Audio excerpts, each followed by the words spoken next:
Je vous donne la parole à une autre présidente, pas de groupe ni de commission, chère Geneviève Garrigos. Merci, monsieur le maire. C'est le moment des présidentes, donc voilà. Mes chers collègues, l'Office de secours et de travaux des Nations Unies pour les réfugiés de Palestine, l'UNRWA, travaille au service des populations de Gaza depuis plus de 70 ans. Elle a été créée dès 1949 et elle est l'opérateur principal qui fournit aux civils, au titre des Nations Unies, des services d'éducation avec plus de 700 écoles, des services de santé, de protection, de soutien psychosocial et bien sûr d'aide humanitaire à Gaza et en Cisjordanie. Je tiens à préciser d'ailleurs que si à Gaza, c'est elle qui est en charge de 50% de l'aide humanitaire, les 50% restants ne pourraient se faire sans soutien logistique et opérationnel sur le terrain. Depuis le début de l'offensive israélienne sur la bande de Gaza, près de 370 membres des personnels humanitaires de l'UNRWA ont été tués. Des médecins, des enseignants et des travailleurs sociaux, des professionnels qui consacraient leur vie à aider les autres. Et tandis que les journalistes internationaux n'ont toujours pas le droit d'accéder à la bande de Gaza et de documenter, d'informer librement des horreurs de cette guerre, 250 journalistes palestiniens ont été tués depuis le début du conflit, selon l'UNRWA. L'exposition « Regard de Gaza », une série de 27 clichés, déjà exposée à Madrid, au 104 à Paris et à la mairie du 20e, dont je tiens à remercier ici le maire Éric Pliez pour son engagement pour permettre de voir cette exposition. Donc cette exposition est un témoignage tout à fait exceptionnel et rare du quotidien des Gazaouis sous les bombardements dans un contexte de crise humanitaire majeure.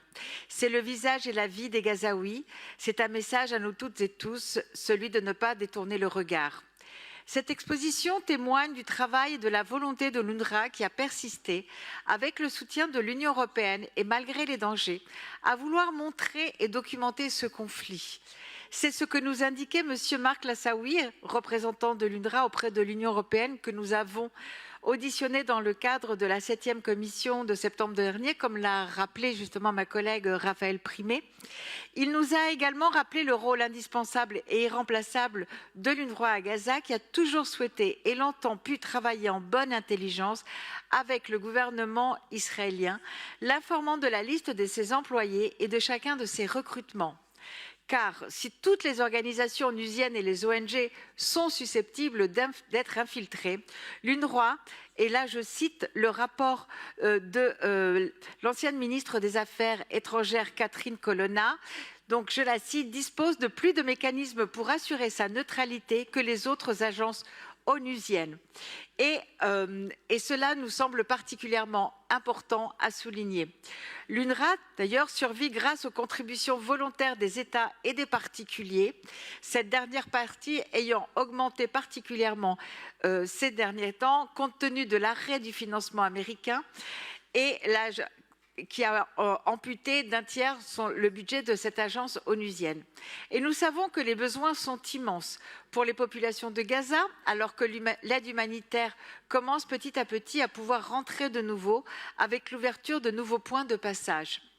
Nous pouvons nous féliciter que notre ville se soit associée à l'UNRWA dans ce beau projet et appelons la France et l'Union européenne à poursuivre et amplifier ce soutien à cette agence experte sur le terrain et qui mène depuis longtemps une mission vitale pour les Palestiniennes et les Palestiniens. Une mission qu'elle espère un jour ne sera plus nécessaire et qu'en attendant la résolution d'un conflit dont nous souhaitons tous la résolution, elle mène avec humanité et rigueur et je vous remercie de voter pour cette délibération.